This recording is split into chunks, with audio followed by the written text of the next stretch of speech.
For that, let's just play around with JavaScript. And I'm in a brand new empty folder, which I opened with my IDE, Visual Studio Code. And in there, I'll create a new file and I'll name it play.js. The name is totally up to you though.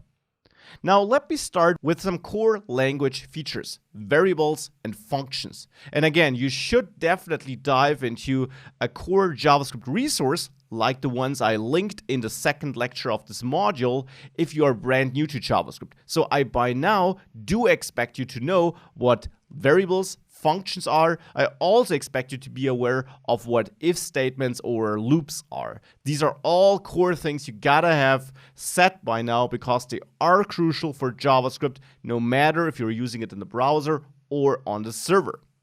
So for variables, you might know this syntax with the var keyword. You can have var name and, for example, store max in there, right? This would be a variable, and now you can use that, for example, to simply output it like this.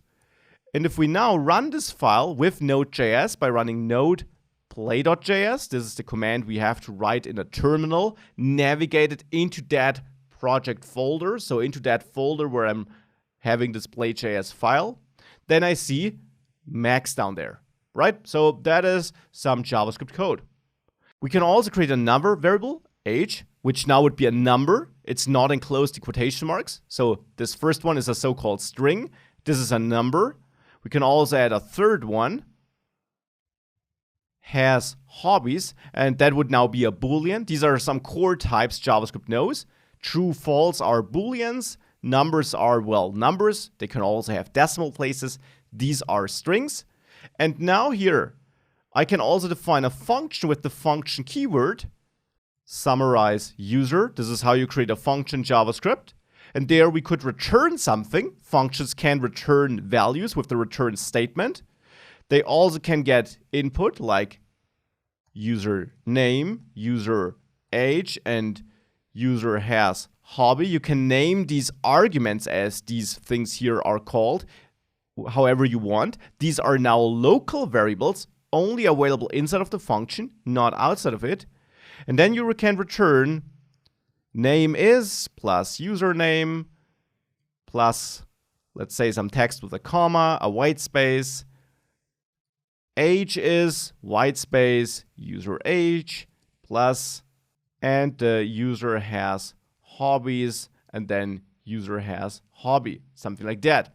Now here I'm simply returning some text which I'm manually concatenating by hard-coded strings and the dynamic values I'm getting as an argument. Now we can also console log the result of summarize user, and we call a function by adding parentheses after the name, and now we just have to pass in data we expect here as arguments. So we need to pass in 3 arguments here, the name, the age, and has hobbies, so the 3 variables I defined up here. We could have directly accessed them in the function too, by the way. We don't have to take the way of accepting arguments, but this is a purer function which does not depend on anything from outside the function, but gets all the data it works with as part of the arguments, which is a nice way of writing functions. And now, if I execute this, well, then we get this output here.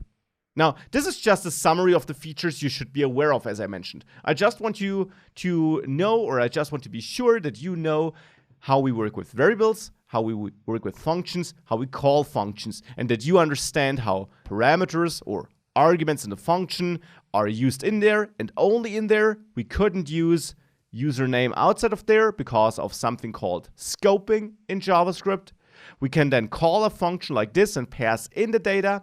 We could hard code the data here or refer to variables, which have to be available in the scope of this statement, which is the case for these variables since they are global variables. And these are variables and functions and how we interact, and these are some core features you have to be aware of. Let's now dive into something more exciting in the next lecture.